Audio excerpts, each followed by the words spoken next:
On August 27, 2003, a tropical wave that moved off West Africa became the 10th tropical depression of the season.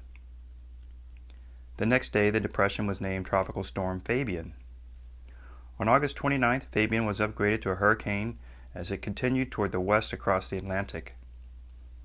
Over the next few days, Hurricane Fabian continued to strengthen with maximum winds peaking at 145 miles per hour on September 1st. Luckily, Fabian turned northeast of Puerto Rico and the Leeward Islands. It appeared Fabian would miss all the islands before reaching the cooler waters of the Atlantic. There was, however, a small island left called Bermuda in the general direction of Fabian. After watching the 5-day forecast tracks, I noticed that Fabian was slowly bending further to the right and closer to Bermuda. Notice how the dashed and solid lines get closer and closer to Bermuda in the Hurricane Center graphics.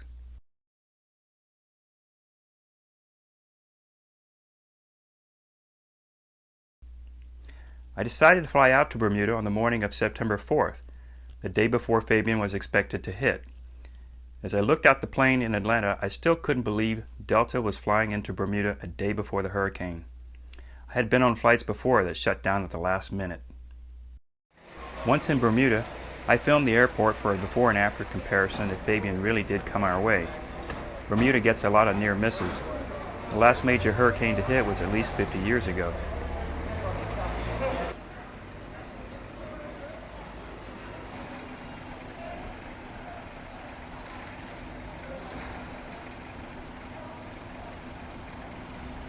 The local paper went into hurricane mode and had extensive coverage of pre-Fabian preparations.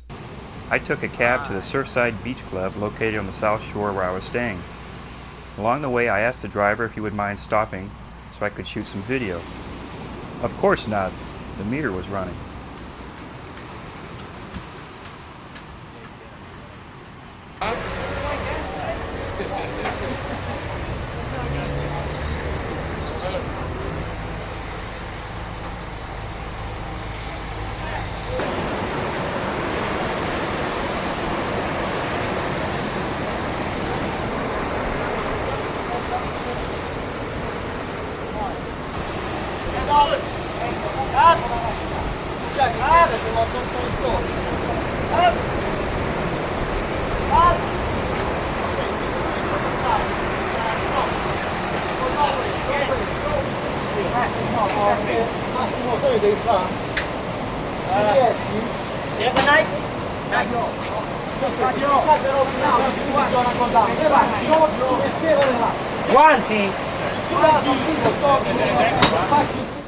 I arrived at my humble dwelling for the night, located high above the water on the south shore.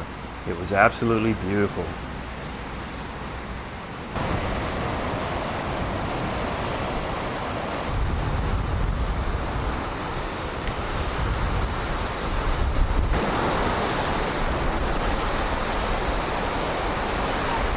Okay, my name is Bland Canal. This is my lovely fiancée, Teresa Correa. We are in Bermuda. We are getting married on Saturday, and the hurricane is coming, but we are gonna still get married.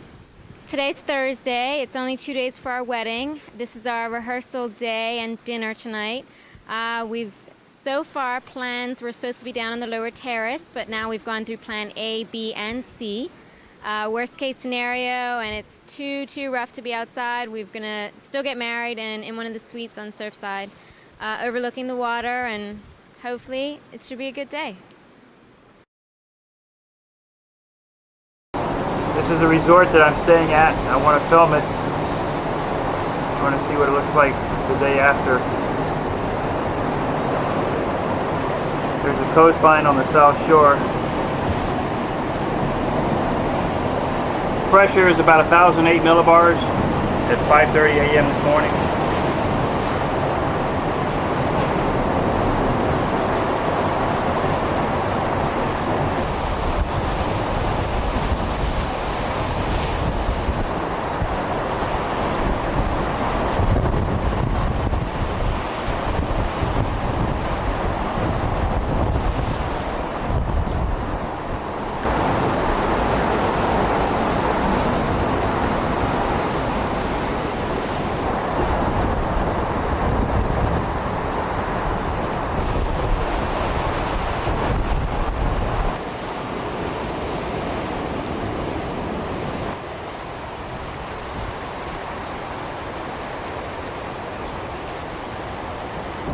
photographing? Well, good morning.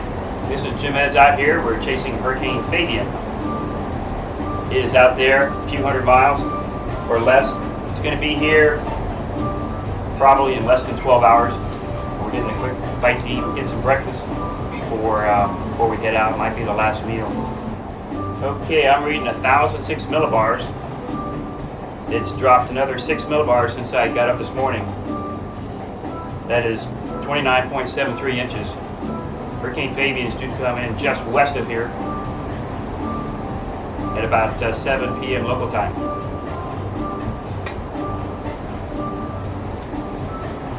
Luckily they serve food here, and this, like I said, will probably be my last good meal until I get in the bread line after the storm.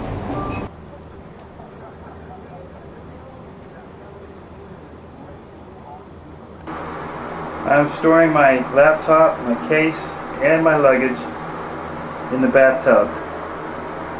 In case the water comes up. We're up pretty high, but I want it to be safe, and I don't know if it will be there when I come back. I was just checking out the local forecast here. Winds up to 100 knots, gust to 130. You don't see this every day.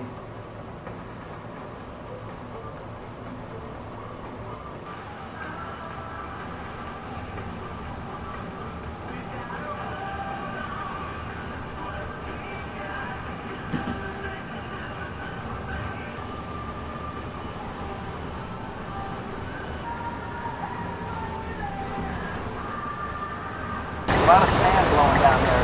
Sand blocks the camera. Did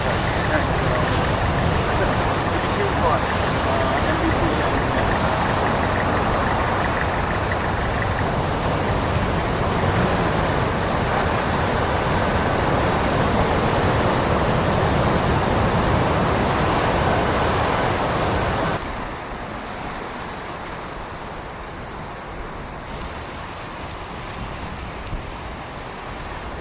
Cool.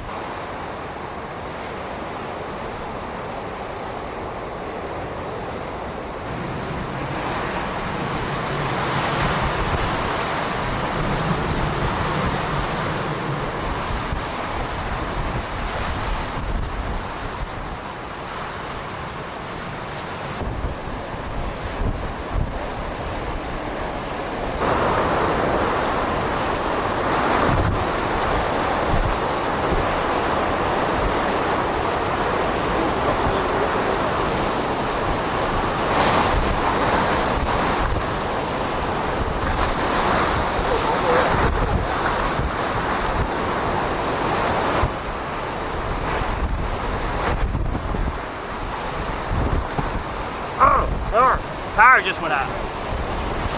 Time to go.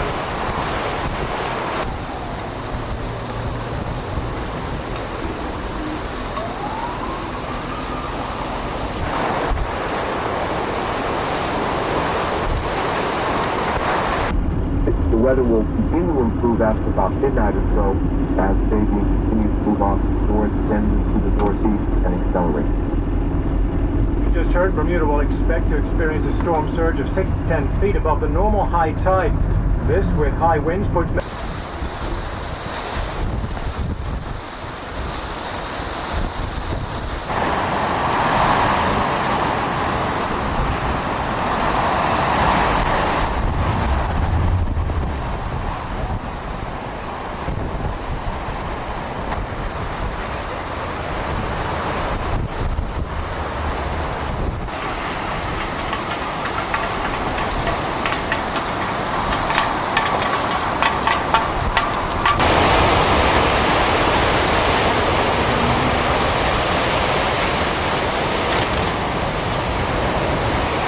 Well, it's still like 3 hours away from us.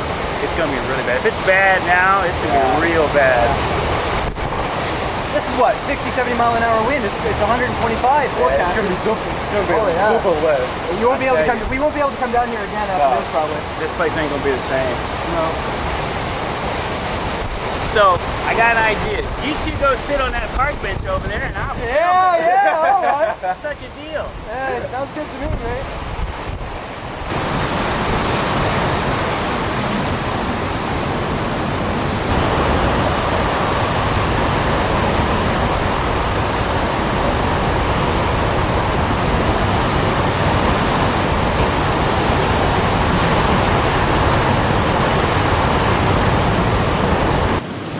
right, let's see how far we can get out here.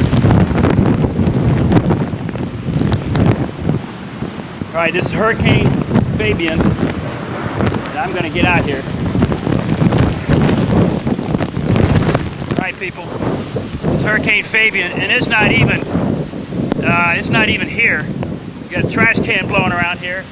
Now, just past that, you don't want to be. Because right here, it's blasting from the side. This is what's going to get you right here. Oh, there's a big gust right there. Take it on right here.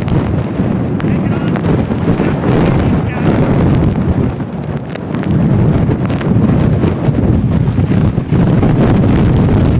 This is Jim Eds. We're out here chasing.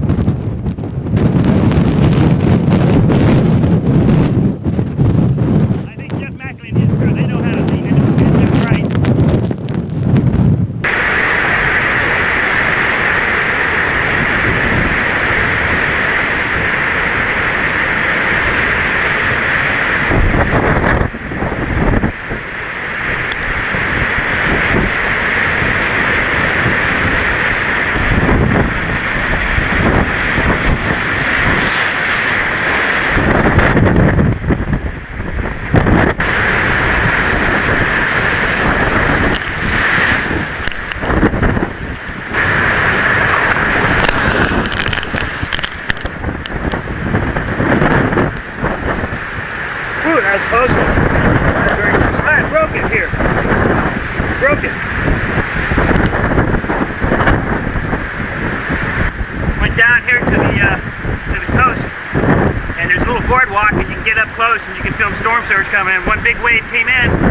It got about maybe a foot deep around my ankles, and then it pushed in the 2x4 railing there. Just busted that, just to show you how powerful that water is. It wasn't a big wave. Pretty small, mostly spray, but it just snapped those 2x4s, and I filmed that too. Here's my Bermuda escort.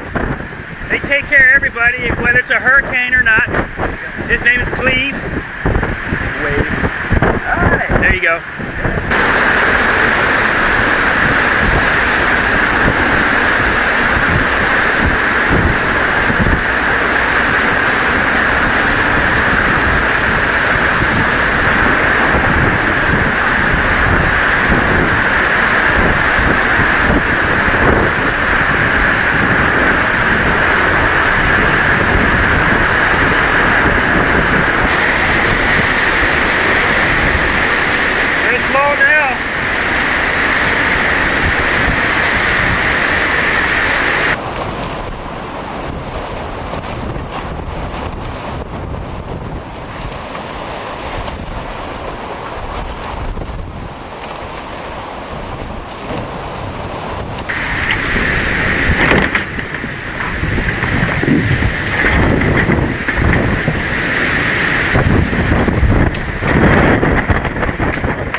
the pressure here in Bermuda is 961. We're going to head out and do some more shooting.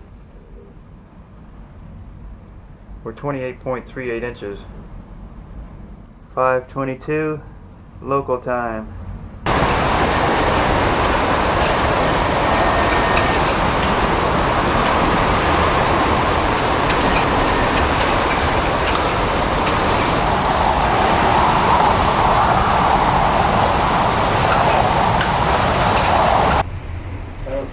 Somehow they seem to know, don't they? They're not moving around a lot. They'd certainly be blown away out there.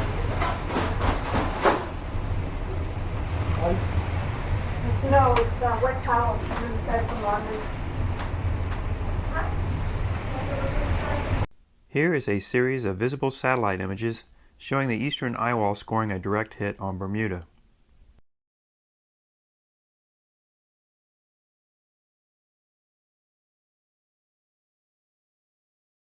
The presses at the Royal Gazette never stopped, even the day after Fabian.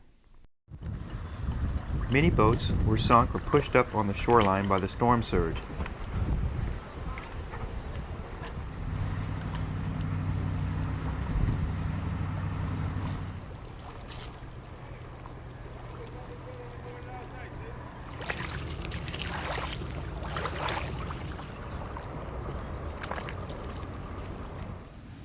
Remarkably, a lot of boats that were tied up properly and found sheltered in protected areas survived intact.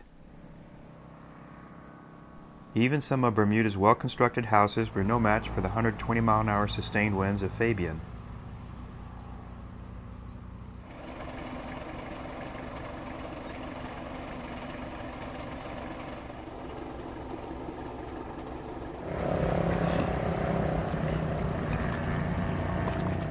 All right.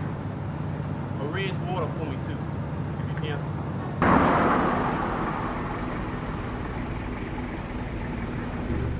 Bermuda's 400-man army was activated to help with the cleanup and to keep sightseers away from the heavily damaged areas.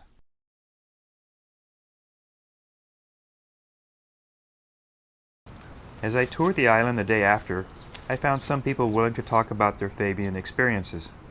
So when the fire started in there, pressure built up and it went boom! So it just exploded and everybody shook, and it just brought in thousands of people from the neighborhood. They all came around checking the fire as it kept burning and burning. There was no fire engine because of the debris in the road. So it wasn't much else to tell but watch the flames were just sucked in and wished out from one side of the house to the other side. So it was really horrific. It was just one of those sights, you know, even when the fire people came here, they were a little shocked because they never seen a house. Very seldom you got a whole house burned in Bermuda because of the way it's constructed.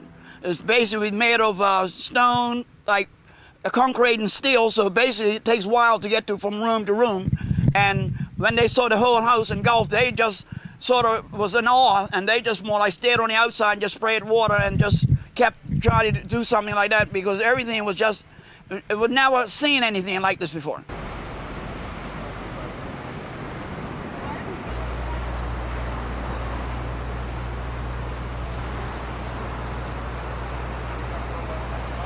We're just recovering from the hurricane which has just gone through here. We had waves way up to here. We had sand inside the shop. Under normal circumstances, under other hurricanes we've had here, Emily and Gert, we haven't been penetrated so badly.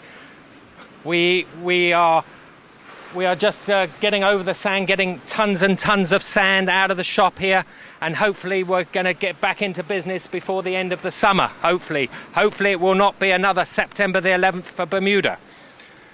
Good day, my name is Terry Spencer, Chief Ferry Pilot, Foreman for the Government of Bermuda, Marine and Port Services.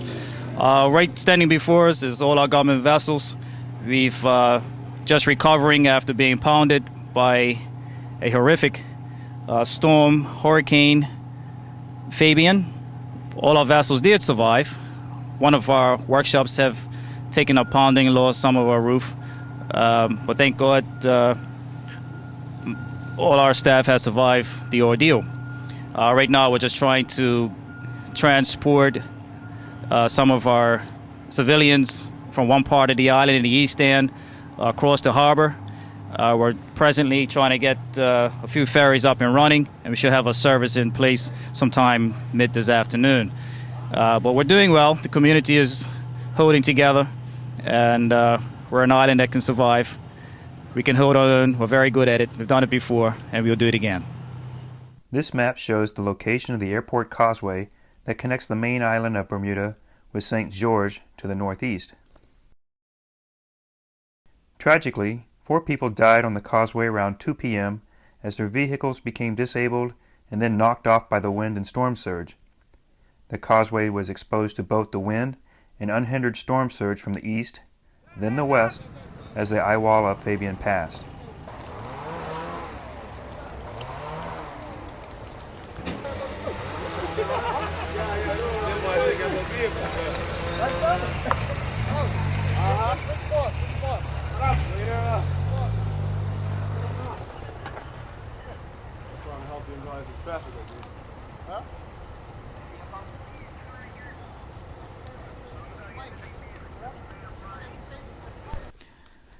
My flight back was delayed for 3 days while repairs were made to the heavily damaged causeway.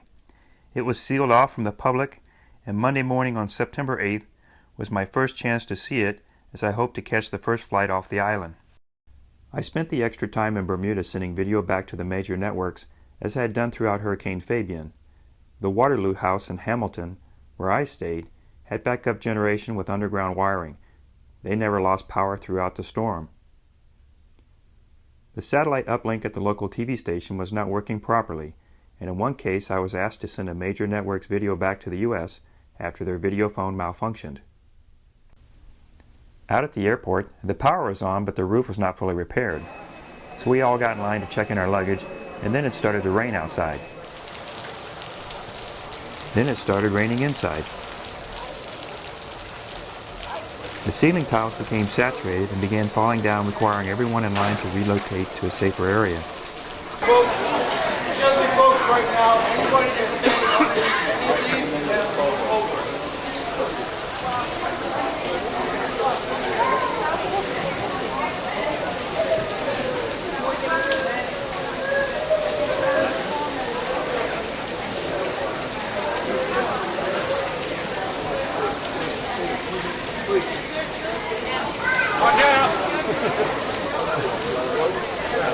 As I sat with some of the U.S. media crews waiting to get on the plane that just landed, there was talk of another hurricane that long-range models hinted would be going to the U.S. Little did I know that in less than 2 weeks I would be caught in Hurricane Isabel's dangerous storm surge on the Outer Banks of North Carolina.